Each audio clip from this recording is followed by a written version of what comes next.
Oi, meu filho, tudo bem com vocês? Pessoal, aqui é a professora Netinha, tá? De Biologia. Nas aulas anteriores, a gente viu um pouquinho sobre o método científico, que é o método utilizado pelos cientistas para investigar os fenômenos, tá? Vi um pouco sobre a diversidade biológica, onde vimos que fala sobre a variedade de vida no planeta Terra, onde essa variedade vai entre populações e espécies, tá? Flora, fauna, fungos macroscópicos e outros micro-organismos em geral, certo? Que esses são chamados de organismos que vão desempenhar diversas funções ecológicas, tá? Vimos também que existe uma grande variedade de comunidades, habitats e ecossistemas. Então, como definimos bioma? Definimos bioma como um conjunto de vida vegetal e animal presentes em um ambiente que possui condições naturais. São clima, relevo, características geológicas, entre diversas outras, tá? Existem diferentes classificações de biomas, mas de uma maneira geral, existem duas grandes classificações, que são biomas aquáticos e biomas terrestres. Vê só. Quanto aos biomas terrestres, vimos que a interação entre as características climáticas de um local, principalmente temperatura, umidade de ar, chuva, as características dos solos, produzem uma grande variedade de condições de vida, tá?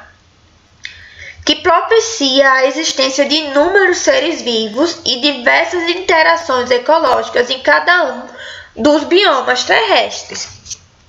Então, daí a gente tira que grandes comunidades elas vão estar adaptadas às condições ecológicas específicas e caracterizadas principalmente pelo tipo de vegetação dominante.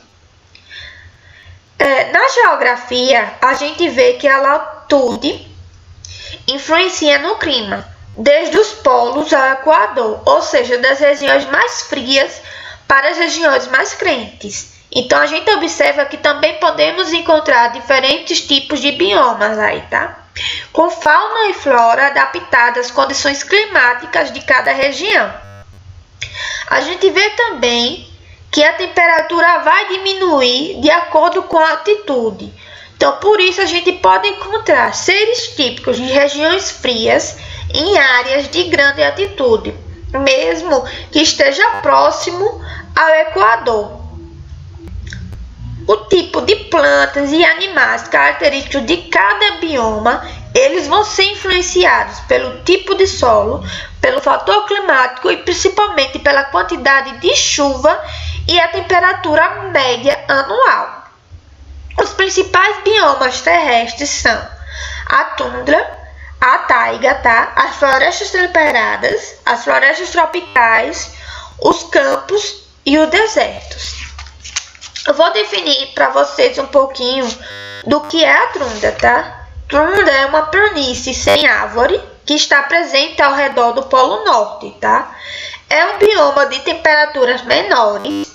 O clima é frio e seco, com baixa precipitação e pouca luminosidade. Então, a baixa temperatura ela vai dificultar a absorção da água do solo pelas plantas. Então, nesse bioma, o solo permanece congelado a maior parte do tempo. A taiga significa ser uma floresta alagada, que é também chamada de floresta coníferas ou floresta boreal, tá? Ela se localiza ao sul da tundra em áreas como Canadá, da Sibéria e dos Estados Unidos. Ela é encontrada ainda em altitudes elevadas por estar mais próxima do Equador. Então, recebe maior quantidade de energia solar que a tundra. Então, é constituída por florestas coníferas, ou seja, gimnospermas, como o pinheiro e o arbusto. Então, a fauna é mais rica que a tundra, tá?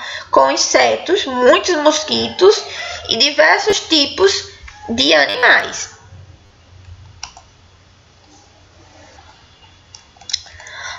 As florestas temperadas, elas se localizam nas regiões de clima temperado, como algumas áreas dos Estados Unidos, da Europa, tá? Da Ásia e da América do Sul.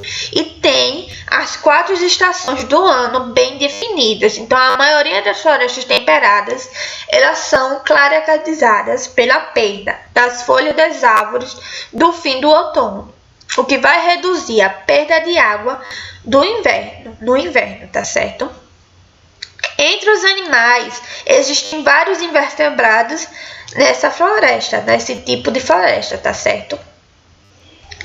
As florestas tropicais, elas vão se localizar na região equatorial, tá?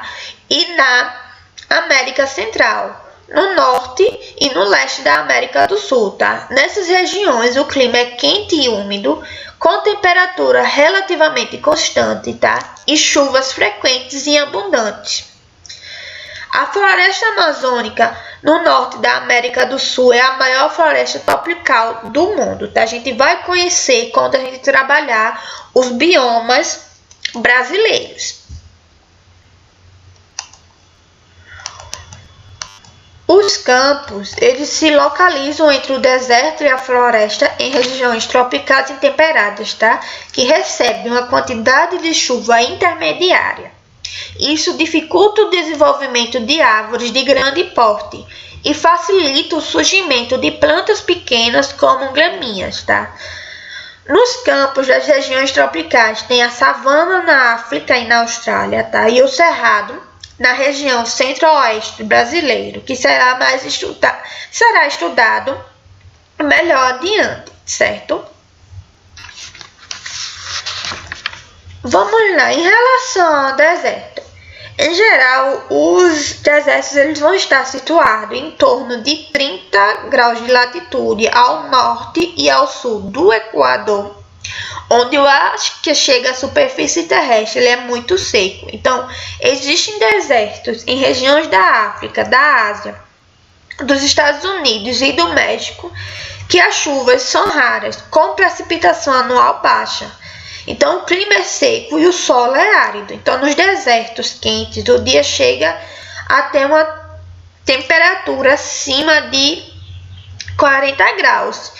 E à noite, a temperatura é muito fria. Então, com a falta de vapor de água, o calor escapa rapidamente do solo. Então, nos desertos frios, que ficam em latitudes altas, a variação diária de temperatura é bem menor.